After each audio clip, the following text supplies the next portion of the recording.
दोस्तों आपको शायद याद होगा, आज से लगभग 7 साल पहले इंडियन टेलीकॉम सेक्टर में एयरटेल ने अपनी मोनोपोली क्रिएट कर ली थी। लेकिन जियो के आते ही इस पूरे सेक्टर का मूड बदल गया। कई बड़ी बड़ी कंपनी जैसे डोकोमो, टेलीनॉर और एयरसेल पर तो ताला लग गया और इवन एयरटेल को भी अपने प्लान का प्राइस 10 गुना तक कम करना पड़ गया था। पर दोस्तों आज के टाइम पर इंडियन टेलीकॉम सेक्टर में बिहाइंड द सीन कुछ ऐसा चल रहा है जहां एयरटेल अब जियो को किल करता दिखाई दे रहा है। तभी तो फाइनेंशियल ईयर 2023 में जहां जियो ने 1.2 ट्रिलियन रुपीस का रेवेन्यू रिकॉर्ड किया था, वहीं एयरटेल का रेवेन्यू था 1.39 ट्रिलियन रुपीस। लेकिन एयरटेल ने आखिर ऐसा किया कैसे, ये खेल उल्टा कैसे हो गया और अपने किस स्ट्रैटेजी के दम पर एयरटेल अब जियो को हराने में कामयाब हो रहा है, चलिए इस सब के बारे में हम डिटेल में बात करते हैं। तो दोस्तों जियो की शुरुआत से पहले देश में कई टेलीकॉम कंपनीज थी जिनके महंगे पैक्स की वजह से लोअर मिडिल क्लास लोग स्मार्टफोन्स में इंटरनेट का इस्तेमाल ही नहीं कर पाते थे, क्योंकि उन्हें तो सिर्फ कॉलिंग करना ही काफी महंगा पड़ता था। लेकिन जियो ने मार्केट में आते ही फ्री सर्विसेज देना शुरू कर दिया और उनकी इस स्ट्रैटेजी से कई बड़ी कंपनीज बंद हो गई। वोडाफोन और आइडिया मर्ज होकर वीआई बन गए। वहीं बीएसएनएल को जैसे तैसे करके सरकार ने अभी तक जिंदा रखा हुआ है। लेकिन दोस्तों उस टाइम से लेकर आज तक जिस कंपनी ने जियो को सबसे ज्यादा टक्कर दी है वो है एयरटेल। इसने न सिर्फ जियो की आंधी के सामने सरवाइव किया, बल्कि एक ऐसी स्ट्रैटेजी ढूंढ निकाली है जिसके दम पर रेवेन्यू के मामले में ये जियो को भी पीछे छोड़ते हुए फिर से अपनी वही पोजीशन हथियाने जा रहा है जो कि आज से 7 साल पहले इसके पास थी। लेकिन अब एयरटेल ये कर कैसे रहा है, इसे समझने के लिए हमें इन दोनों कंपनीज के टारगेटेड कस्टमर्स को जानना होगा। तो दोस्तों सबसे पहले हम बात कर लेते हैं जियो के टारगेटेड कस्टमर्स की।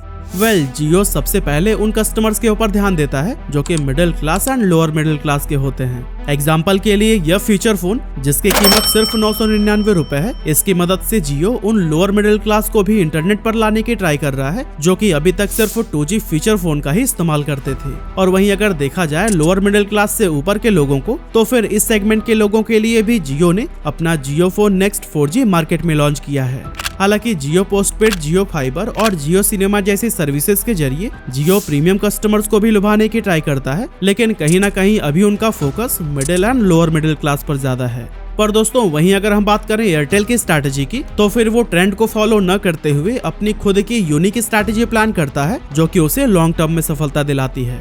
एयरटेल का बिजनेस मंत्र कस्टमर्स को फास्ट और क्वालिटी सर्विस प्रोवाइड करना है, वहीं जियो का मंत्र ज्यादा से ज्यादा कस्टमर्स को खुद से जोड़ना। यही रीजन है कि जहां जियो हर कैटेगरी में ही अपनी सर्विस प्रोवाइड कर रहा है, वहीं एयरटेल अपना फोकस सिर्फ प्रीमियम कैटेगरी में ही रख रहा है। एयरटेल सिर्फ उन कस्टमर्स को अट्रैक्ट कर रहा है जिनकी परचेजिंग पावर हाई है। यहाँ तक कि 2018 में एयरटेल ने सब्सक्राइबर क्लीन अप इनिशिएटिव के तहत अपने 49 मिलियन से भी ज्यादा इनएक्टिव सब्सक्राइबर्स को रिमूव कर दिया था जो कि रेगुलरली रिचार्ज नहीं कर रहे थे। इस स्टेप के पीछे का मकसद सर्विस की क्वालिटी को इम्प्रूव करके एक्टिव सब्सक्राइबर्स को ज्यादा से ज्यादा वैल्यू प्रोवाइड करना था। अब कंपनी की तरफ से ये बहुत बड़ा स्टेप था, क्योंकि मिलियंस ऑफ सब्सक्राइबर्स को रिमूव करना बड़े हिम्मत वाली बात थी। लेकिन दोस्तों लॉन्ग टर्म में इसका काफी फायदा देखने को मिला। लोगों को अच्छी सर्विसेज मिलने लगी और कॉलिंग और इंटरनेट में ग्लिचेस कम होने की वजह से कस्टमर्स का एक्सपीरियंस काफी बेटर हो गया। अब जैसा कि जियो का मकसद कस्टमर्स का एक वैल्यूम क्रिएट करना है, जिसका असर थोड़े समय बाद उसके नेटवर्क पर भी दिखने लगा और जियो की सर्विसेज स्लो होने की वजह से लोग एयरटेल की तरफ शिफ्ट होने लगे। ट्राई की एक रिपोर्ट के अकॉर्डिंग अगस्त 2020 से जनवरी 2021 के दौरान जियो ने जहां 10 मिलियन नए सब्सक्राइबर्स ऐड किए थे, वहीं एयरटेल ने 25 मिलियन नए सब्सक्राइबर जोड़े, जो कि जियो के मुकाबले 3 गुना ज्यादा थे। ऐसे में सब्सक्राइबर क्लीन अप इनिशिएटिव का सबसे बड़ा एडवांटेज अगले 2 सालों में ही देखने को मिल गया।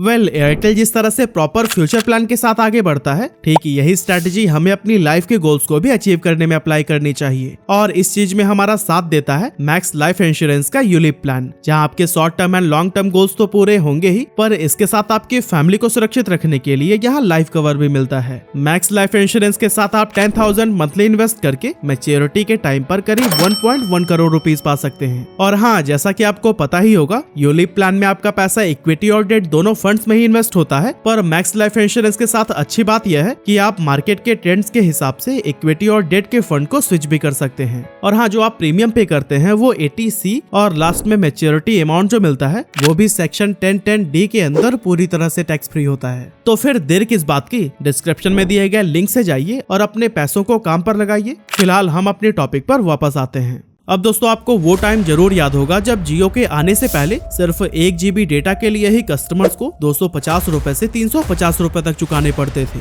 लेकिन शुरुआत में अनलिमिटेड फ्री डेटा और उसके बाद सस्ते रिचार्ज प्लान ऑफर करके जियो ने सभी टेलीकॉम कंपनीज को अपना प्राइस ड्रॉप करने पर मजबूर कर दिया था। यहाँ तक कि एयरटेल जो उस समय सबसे महंगा माना जाता था, उसको भी अपने प्लान के प्राइसेस ड्रॉप करके 10 गुना तक कम करने पड़ गए थे। लेकिन फिलहाल आज की अगर बात करें तो मार्केट में इतना स्ट्रॉन्ग कंपटीशन होने के बावजूद इसी साल जनवरी में एयरटेल ने अपने प्लान 57% तक बढ़ा दिए थे, क्योंकि जहां पहले इसका एंट्री लेवल प्लान 99 रुपए में था, अब वो बढ़कर 155 रुपए हो गया। यानी कि आपको अपने एयरटेल सिम की सर्विस चालू रखने के लिए हर महीने मिनिमम 155 रुपए का रिचार्ज कराना ही पड़ेगा, वरना सिम पर इनकमिंग कॉल्स और इवन मैसेजेस तक बंद कर दिए जाते हैं। जबकि जियो के केस में ऐसा कुछ भी देखने को नहीं मिलता, क्योंकि जियो में अगर आप रिचार्ज ना भी करें तो भी आपके नंबर पर इनकमिंग कॉल्स और मैसेजेस कम से कम 90 दिन तक एक्टिव रहते हैं। इस तरह से दोस्तों एयरटेल अपनी बेसिक सर्विस के लिए भी अच्छा खासा पैसा चार्ज करता है और इवेंचुअली इससे कंपनी का प्रॉफिट मार्जिन इंक्रीज हो रहा है। अब दोस्तों जब एयरटेल की स्ट्रैटेजीज की बात हो ही रही है, तो फिर कोविड के टाइम पर लिए गए इसके स्मार्ट मूव को हम कैसे इग्नोर कर सकते हैं।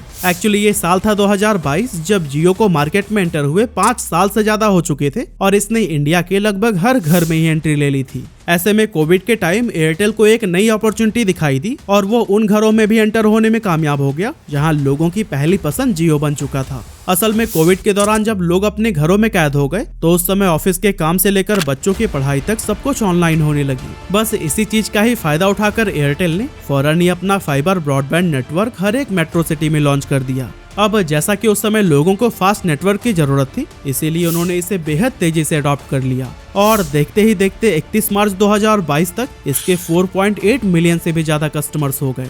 आज के टाइम पर एयरटेल अपने इस फाइबर ब्रॉडबैंड के जरिए सिर्फ हाई स्पीड डेटा ही सेल नहीं कर रहा, बल्कि इसके साथ और भी कई तरह के ऑफर्स देकर ये अपना रेवेन्यू और कस्टमर बेस दोनों बढ़ा रहा है। जैसे कि इसके स्पेशल फैमिली प्लान को सिलेक्ट करके आप पूरी फैमिली का सिम एयरटेल में कन्वर्ट करा सकते हैं और फिर सस्ते प्लान्स में बेहतरीन सर्विसेज एंजॉय करते हुए पैसों की बचत कर सकते हैं। अब इससे लोगों को तो वैल्यू मिल ही रही है, लेकिन कंपनी को भी काफी प्रॉफिट हो रहा है। अब दोस्तों यहाँ पर अगर किसी को सबसे ज्यादा नुकसान हो रहा है तो वो है जियो, क्योंकि जिन घरों में जियो का सिम यूज होता था वहां पर भी एयरटेल अपने ब्रॉडबैंड सर्विसेज के थ्रू एंट्री लेकर जियो यूजर्स को अच्छे प्लान का लालच दे रहा है और इससे जियो के कस्टमर्स तेजी से एयरटेल में कन्वर्ट हो रहे हैं। एयरटेल फाइबर की खास बात यह है कि इसका स्टार्टिंग प्लान सिर्फ 499 रुपए से शुरू हो जाता है और जहां नॉर्मल ब्रॉडबैंड में आप मैक्सिमम 20 से 22 डिवाइसेस को ही कनेक्ट कर सकते हैं, वहीं एयरटेल फाइबर में आपको 64 डिवाइसेस कनेक्ट करने की सुविधा मिलती है। और दोस्तों ये सब कस्टमर्स के लिए इतना अट्रैक्टिव है कि वो तेजी से एयरटेल फाइबर के साथ जुड़ रहे हैं।